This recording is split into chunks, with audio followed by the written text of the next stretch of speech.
I never imagined a simple swim in my backyard pool would ignite a battle that would consume my life. It was a blistering Saturday morning when I stepped out onto the patio, ready to enjoy a moment of peace in my own sanctuary. The sun glinted off the surface of the water, inviting me in. But as soon as I dipped my toes, a sharp voice shattered the calm. "Excuse me, Mr. Carter." I turned to see a woman I recognized from occasional neighborhood meetings, Elise Fenwick, the president of the local homeowner association. She stood at the edge of my fence, arms crossed, lips pursed in a disapproving scowl. Behind her, two uniformed security guards hovered, their presence more menacing than reassuring. "Is there a problem?" I asked, confused by her intrusion. Elise's tone was as cutting as her gaze. "You're violating homeowner association regulations by using this pool without proper authorization." I blinked in disbelief. "This pool is on my property. I don't even belong to your homeowner association." She smirked, holding up a clipboard with a stack of papers. "We've recently updated our community boundaries. Your property now falls under our jurisdiction. And as per our rules, all recreational facilities must be approved and regulated by the association." My blood began to boil. "You can't just annex my property without my consent." "Oh, but we can," she replied smoothly. "And we already have. If you continue to use this pool without meeting compliance standards, we'll be forced to take further action." She didn't specify what further action meant, but her smug expression spoke volumes. I took a deep breath, refusing to let her intimidate me. "You have no right to enforce anything on my property. Now, if you'll excuse me, I'd like to enjoy my morning." Elise's eyes narrowed, but she said nothing more. She turned on her heel and marched off, her guards following like obedient soldiers. I shook my head, assuming that was the end of it. I was wrong. The next morning, I woke to the sound of machinery. Looking out my window, I saw construction workers digging trenches dangerously close to my fence. Confused and alarmed, I threw on a jacket and rushed outside. "What the hell is going on?" I demanded, waving at the workers to stop. One of them, a burly man in a hard hat, pointed to a set of blueprints. "We're laying the foundation for a new parking lot, per the homeowner association's request." My stomach dropped. "You're building on my property." Before the man could respond, Elise appeared, flanked by her ever-present guards. "Ah, Mr. Carter," she said with feigned sweetness. "I see you've noticed our community improvement project. This parking lot will benefit everyone in the neighborhood." "This is my land," I shouted. "You can't just take it." Elise's smile didn't waver. "According to our revised boundaries, this area is communal property. The decision was approved by the board." "I never agreed to this. I'm not part of your homeowner association," I shot back. "Your refusal to participate doesn't exempt you from community regulations," she said coldly. I felt my fist clench. This wasn't just overreach, it was theft. Over the next few days, I sought legal advice. My lawyer, a sharp-witted woman named Dana, confirmed my suspicions. "What they're doing is illegal," she said, flipping through a stack of documents I'd brought her. "They're trying to retroactively claim your property as part of their association. But these annexation papers are riddled with inconsistencies." Dana's confidence was reassuring, but it didn't stop the harassment. Elise and her minions began showing up at all hours, taking photos of my pool, my yard, and even peering into my windows under the guise of inspections. My property was no longer my own. The final straw came when I returned home one evening to find a notice of violation taped to my door. It cited me for failure to comply with homeowner association pool regulations and demanded an exorbitant fine. I ripped the paper down and stormed into my house, dialing Elise's number. She answered on the second ring. "Mr. Carter," she said coolly, "what can I do for you?" "You can explain this garbage," I snapped, holding the notice in my hand. Her laugh was light, almost mocking. "You've had ample time to bring your property into compliance. Perhaps next time you'll think twice before ignoring our rules." "This isn't over," I growled, slamming the phone down. I knew I couldn't fight Elise alone.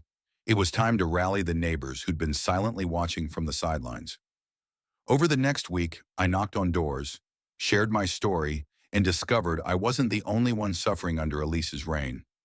Many had their own horror stories of arbitrary fines, invasive inspections, and bogus rules. Slowly but surely, I built a coalition of the fed up and the furious. But Elise wasn't about to back down. One night, as I returned home from a meeting with neighbors, I noticed a drone hovering above my yard. Its blinking red light was an ominous reminder that I was being watched. I didn't sleep that night. Instead, I gathered every piece of evidence I could find: photographs, recordings, emails, anything that would expose Elise and her homeowner association for the frauds they were. The next battle was coming, and I intended to be ready. As I stared at the stacks of documents spread across my dining table, I felt the weight of the fight ahead. This wasn't just about a pool or a parking lot anymore. It was about standing up to a system that thought it could trample over anyone who didn't fall in line. Elise had underestimated me, and soon she'd regret it. Elise Fenwick's smirk haunted me as I stared out my window, watching the construction trucks move soil mere feet from my fence. The so-called parking lot project was clearly meant to push me out, and I knew that if I didn't act fast, I'd lose more than just my peace of mind. The next morning, I woke to an even more disturbing sight.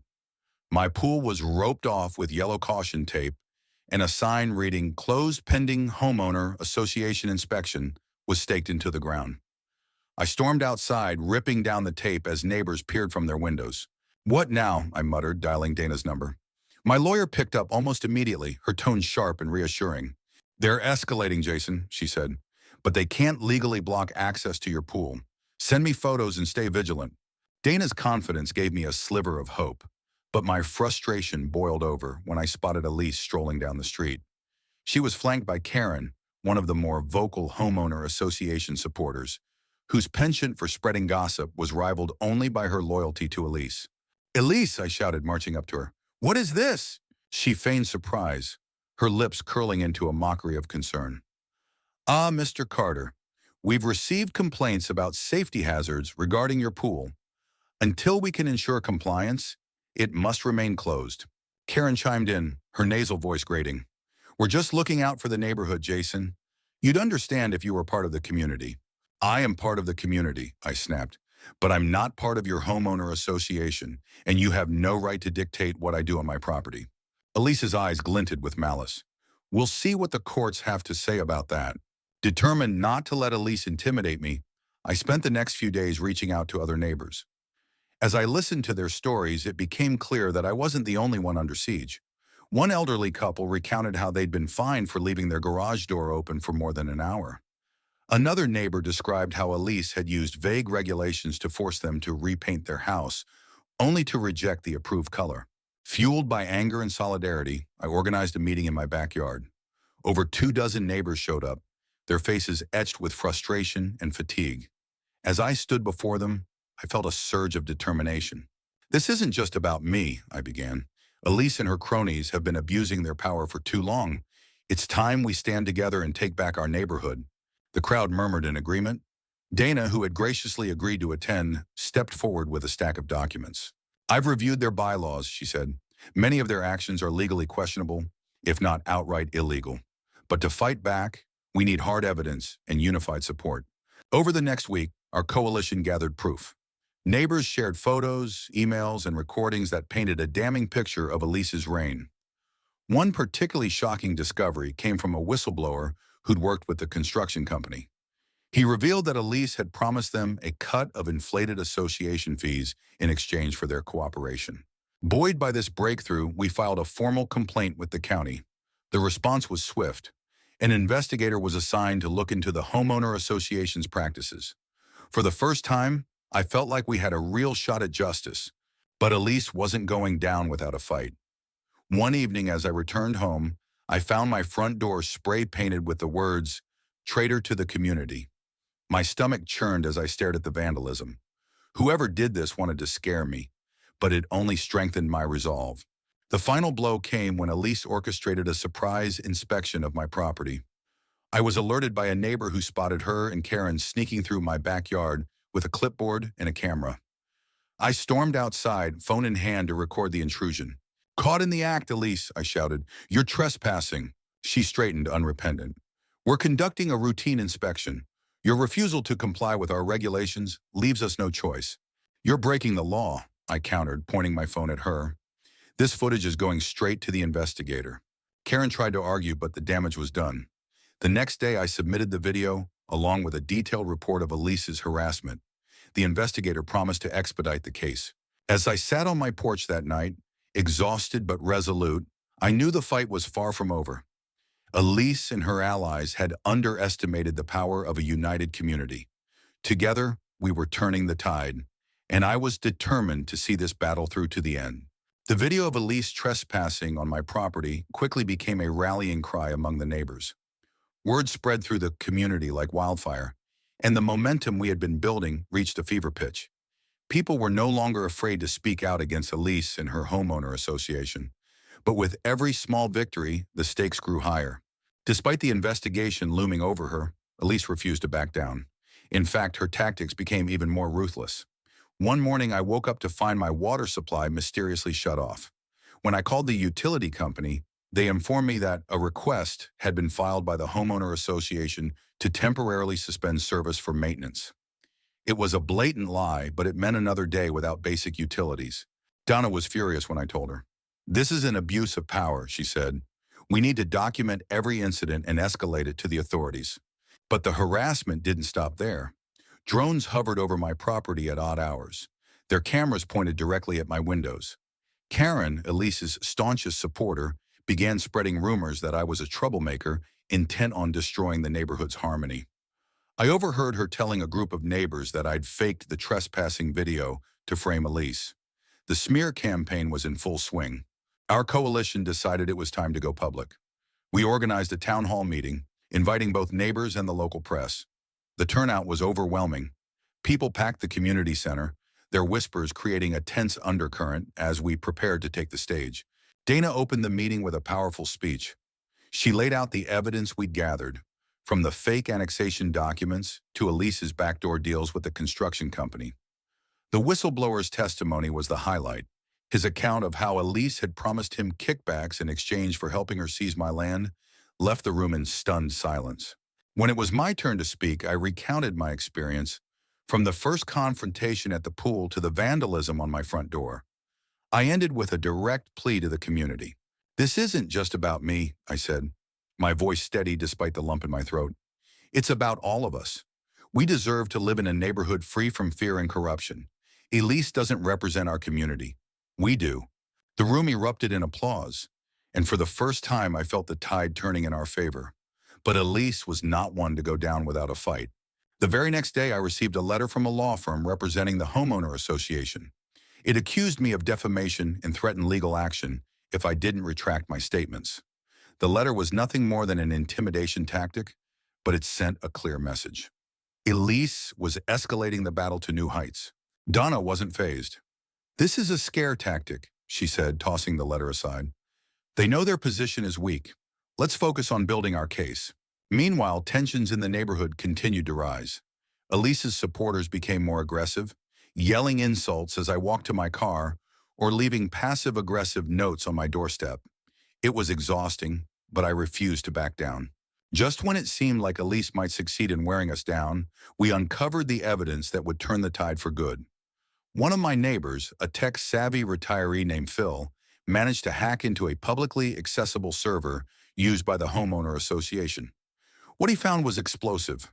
Emails between Elise and the construction company outlining their plan to fraudulently claim my land and inflate project costs to pocket the difference. The emails were damning. They detailed how Elise had manipulated board votes, forged signatures, and even used association funds to bribe local officials. With this evidence in hand, we knew we had the leverage to bring her down. We wasted no time turning the emails over to the investigator.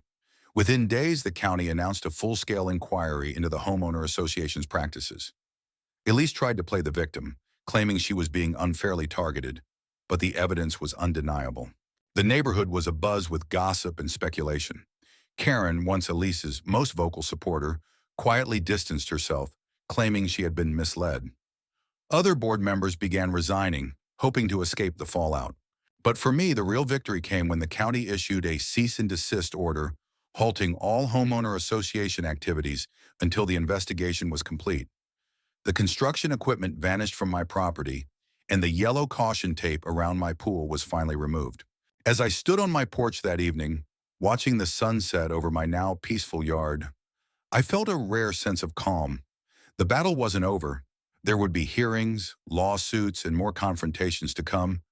But for the first time in months, I felt like we were winning.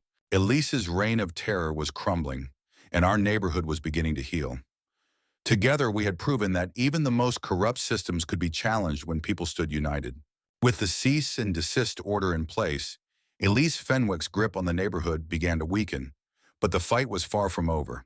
Her loyal supporters, the dwindling few who hadn't yet abandoned her, rallied to her defense, claiming the investigation was an overreach.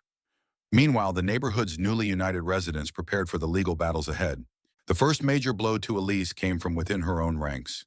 Karen, once her staunchest ally, publicly denounced her at a community meeting. "I believed Elise was acting in our best interests," Karen said, her voice trembling. "But I can't support someone who's betrayed our trust." Her admission sent shockwaves through the room.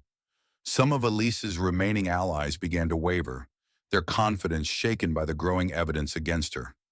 Elise, however, remained defiant. She dismissed Karen's statements as emotional manipulation and accused her of turning against the community. Despite her bravado, it was clear Elise was losing her footing. The emails Phil had uncovered were now public knowledge, and her attempts to spin the narrative were falling flat. Even local news outlets began to cover the story, painting Elise as a power-hungry manipulator. While the investigation into the homeowner association continued, Dana worked tirelessly to prepare for the inevitable legal showdown. "Elise won't go down quietly," she warned during one of our strategy meetings. "She's already hired a high-powered attorney, and they'll do everything they can to discredit us." But we had the truth on our side. The fraudulent documents, whistleblower testimony, and incriminating emails formed a solid foundation for our case.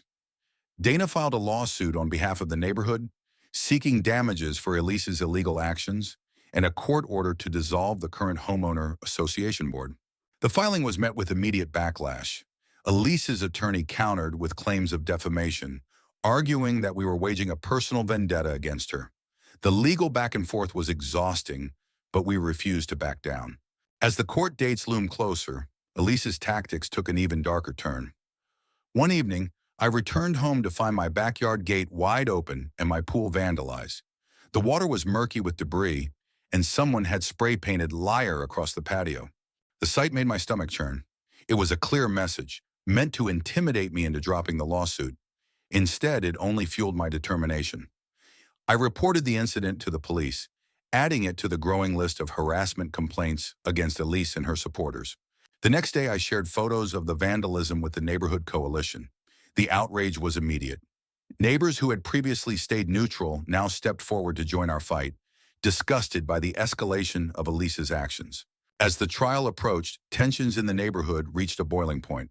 Elise, once the unchallenged authority, now found herself increasingly isolated. Her remaining allies, a handful of die-hard supporters, grew more vocal but also more desperate. They began spreading outrageous rumors, claiming that our coalition was trying to destroy the community for personal gain. Meanwhile, Dana worked with the investigator to finalize the case against Elise. The evidence was damning, but we knew the trial would be a battle. Elise's attorney was skilled at twisting facts, and we couldn't afford any mistakes. The night before the trial, I sat in my living room, surrounded by stacks of documents and notes. The weight of the fight pressed heavily on me, but I reminded myself why I had started this battle in the first place. This wasn't just about my pool or my property. It was about standing up to injustice and ensuring that no one else in our community would have to endure what I had. The next morning, as I arrived at the courthouse, I was met with an unexpected sight. Dozens of neighbors gathered outside, holding signs that read, "Accountability for all," and "End Homeowner Association Corruption." Their presence was a powerful reminder that I wasn't alone in this fight. Inside the courtroom, Elise sat at the defense table, her expression a mix of defiance and fear. Her attorney launched into a fiery opening statement, accusing us of orchestrating a witch hunt. But when Dana presented the evidence, emails, testimony, and financial records, the atmosphere in the room shifted. By the end of the day, it was clear that Elise's house of cards was crumbling. The judge called for a recess, and I stepped outside, feeling a glimmer of hope for the first time in months. The fight wasn't over yet, but the tide was undeniably turning. The day of the trial felt like a culmination of every sleepless night, every confrontation, and every moment of doubt. As I stepped into the courtroom, the weight of the neighborhood's collective struggle pressed heavily on my shoulders. Elise Fenwick sat across the room, her once confident demeanor replaced with a tense, guarded expression. This was her last stand, and she knew it. Dana opened our case with precision, presenting the mountain of evidence we had gathered. Each incriminating email, forged document, and recorded testimony painted a vivid picture of Elise's corruption. The whistleblower's testimony was particularly damning, detailing how Elise had orchestrated fraudulent schemes to enrich herself at the expense of the community. Elise's attorney fought back with venom, attempting to discredit our coalition by framing us as disgruntled residents with a personal vendetta. But the evidence was overwhelming. Each time he tried to poke holes in our case, Dana countered with facts that left no room for doubt. As the trial progressed, the tension in the courtroom was palpable. Neighbors who had suffered under Elise's rule sat quietly in the gallery, their eyes fixed on the proceedings. The judge's stern expression gave nothing away, but the weight of the evidence was impossible to ignore. After days of testimony and arguments, the moment of truth arrived. The courtroom was silent as the judge delivered his ruling. He condemned Elise's actions as blatant abuse of power and ordered the immediate dissolution of the Homeowner Association Board. Elise herself was fined heavily and barred from holding any position of authority within the community. The room erupted into applause as the judge's gavel came down. I felt a wave of relief wash over me, knowing that justice had finally been served. Elise's reign of terror was over, and our neighborhood could begin to heal. In the weeks that followed, the neighborhood underwent a transformation. A new democratically elected board was established, with transparency and accountability as their guiding principles. The parking lot project was officially canceled, and the damages to my property were repaired at the association's expense. Karen, who had been one of Elise's most vocal supporters, approached me one afternoon to apologize. I was wrong about everything, she admitted, her voice heavy with regret. Thank you for standing up for all of us. Her words were a reminder that even those who had once opposed me could change. The fight had been brutal, but it had also brought the community together in ways I never expected. One evening, as I sat by my pool, the same pool that had sparked this entire ordeal, I reflected on how far we had come. What had started as a personal battle had evolved into a collective victory. The neighborhood was no longer under the shadow of Elise's tyranny, and we were stronger for it. The lights from the pool shimmered across the water, a symbol of resilience and hope. This was my home, my sanctuary, and no one would ever take that away from me again. The fight for justice had been worth every moment.